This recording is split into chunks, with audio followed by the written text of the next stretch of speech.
भाभी थोड़ा चाय बना दीजिए एक कप, अभी सो के उठी हूँ, बहुत चाय पीने का मन हो रहा है। दीदी मैं आपको साफ साफ बता देना चाहती हूँ कि मुझे माफ कर दीजिए, अब मुझसे नहीं होगा। आप दिन भर में 75 बार बोलती है चाय बनाओ, आपके कपड़े भी मैं धोती हूँ, भर भर के मैं बर्तन धोती हूँ, खाना बनाती हूँ, दिन भर में नौकरों की तरह लगी रहती हूँ, और आप फिर भी 75 बार चाय मांगती रहती है। माफ कर दीजिए, अब मुझसे नहीं हो पाएगा। भाभी आप ये क्या बोल रही हैं? हर भाभी का काम होता है कि ननद ससुराल से आए तो उसका सेवा सत्कार करे। ठीक है, आपको नहीं करना है मत कीजिए, मेरी माँ अभी जिंदा है, मेरी माँ कर लेगी। ठीक है, तो अपनी माँ से ही करा लीजिए। भाभी आप ये कैसे बात कर रही है? कम से कम माँ से तो इज्जत से बात कीजिए, अपने सास ससुर का इज्जत करनी तो किसी को आना चाहिए कम से कम। बेटी तू बहू को क्यों सिखा रही है? तू खुद 2 महीने से अपने मायके में बैठी है अपने सास से लड़के, ताकि तुझे उसकी सेवा करनी ना पड़े, और तू बहू को सिखा रही है। वो तेरी क्यों सुनेगी? अगर तू खुद सही रहेगी तब तो तेरी कोई सुनेगा ना।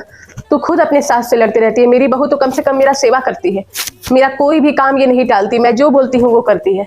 उसे कम से कम मत बोल। ठीक है माँ, आज तूने दिखला दिया कि मैं भी तुझ पे बोझ हूँ। 2 महीने बेटी घर क्या रह गई तो तुझे ऐसा लग रहा है कि बेटी बोझ है। ठीक है, आज ही मैं इस घर को छोड़ के जा रही हूँ, मैं अपने ससुराल ही जा रही हूँ, आखिर बेटी का घर ससुराल ही होता है। माँ जी मैंने जो भी कहा आपको बुरा तो नहीं लगा ना? अरे बेटा तूने ज्यादा नहीं बोला है, मैंने ही तो तुझे बोला था ना बोलने को।